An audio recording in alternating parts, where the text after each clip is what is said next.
மலையாளத்துல ஆண்டனி வர்கீஸ், லிஜ்மோல் ஜோஸ்லாம் நடிப்புல வெளிவந்த ஒரு நல்ல ஆக்ஷன் அட்வென்ச்சர் படம் தான் வந்து டேவிட். இந்த திரைப்படம் இப்போ ஃபைனலா ஜி5ல தமிழ் டப்பிங்கோட வெளிவந்திருக்கு. ஸோ ஏப்ரல் மாசமே வெளிவரதா பிளானு. ஆனா கொஞ்சம் டிலே பண்ணி இப்போ ரிலீஸ் பண்ணிட்டாங்க. ஸோ இதனால படத்தோட தமிழ் டப்பிங்காக வெயிட் பண்ணிட்டு இருந்தீங்க அப்படின்னா மறக்காம இப்போ போய் செக் அவுட் பண்ணி பாருங்க. ஒரு நல்ல ஆக்ஷன் அட்வென்ச்சர் படங்க. இதுல இந்த படத்தோட கதை என்ன அப்படின்னா, படத்துல வரக்கூடிய நம்ம ஆண்டனி வர்கீஸ் வந்து ஒரு பவுன்சரா வேலை பார்த்துட்டு இருக்காரு. இவர் பவுன்சராவே இருந்தாலுமே வந்து செலிபிரிட்டிக்கு மட்டும் தான் பவுன்சரா இருப்பேன். ஸோ அவங்க கூட ஃபோட்டோ எடுத்தோம் அப்படின்னா என்னோட பொண்ணு சந்தோஷமா அவ இருப்பா. இதனால அவ சந்தோஷமா இருக்கிறத பார்த்து நானும் சந்தோஷமா இருப்பேன்னு சொல்லி அப்படிப்பட்ட செலிபிரிட்டிக்கு மட்டும்தான் வந்து பார்த்தீங்கன்னா பவுன்சரா வேலைக்கு போகிறது உண்டு. அப்படி ஒருக்க வந்து ஸோ இந்தியாவுக்கு வந்திருக்கக்கூடிய ஒரு பெரிய வேர்ல்ட் சாம்பியனான ஒரு பாக்ஸருக்கு வந்து பார்த்தீங்கன்னா பவுன்சரா போறாப்ல. இந்த பாக்ஸரை பத்தி சொல்லணும் அப்படின்னா ரொம்ப மோசமான ஒரு பாக்ஸருங்க. ஸோ இவர் வேர்ல்டு சாம்பியன் மட்டும் இல்ல, இவர் கூட மோதின யாருமே 5வது ரவுண்டுக்கு மேல நிலைச்சு நின்னதே இல்லை. அதுக்கு முந்தின ரவுண்ட்லேயே வந்து பார்த்தீங்கன்னா நாக் அவுட் பண்ணிடுவாரு. ஸோ அப்படிப்பட்ட ஒரு திறமையான ஒரு பாக்ஸரா இந்த படத்துல அவரை காமிச்சிருக்கிறாங்க.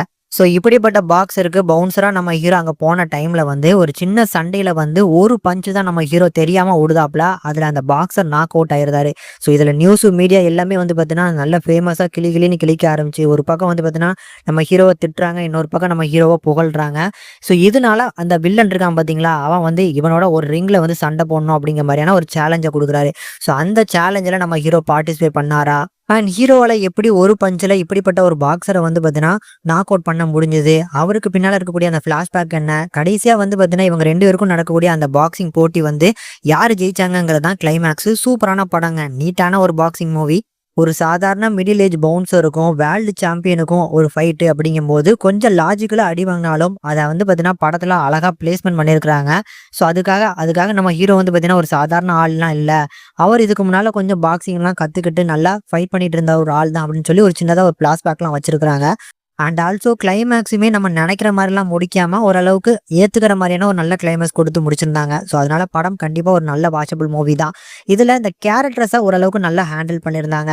ஸோ உதாரணத்துக்கு வந்து பார்த்தீங்கன்னா நம்ம ஹீரோட கேரக்டரை விட அந்த ஹீரோட அந்த பொண்ணு, ஸோ அந்த பொண்ணு சூப்பரான ஒரு பெர்ஃபார்மன்ஸ் பண்ணி கொடுத்துருப்பா. தனக்கு அப்பா தான் வந்து பார்த்தீங்கன்னா ஹீரோ அப்படிங்கிறதுனாலே நல்ல எனர்ஜெட்டிக்கான ஒரு வாய்ஸ் ஓவர். அந்த குட்டி பொண்ணா நடிச்சவங்களும் சரி, அந்த குட்டி பொண்ணுக்காக வாய்ஸ் ஓவர் கொடுத்தவங்களும் சரி சூப்பராக பண்ணியிருக்காங்க.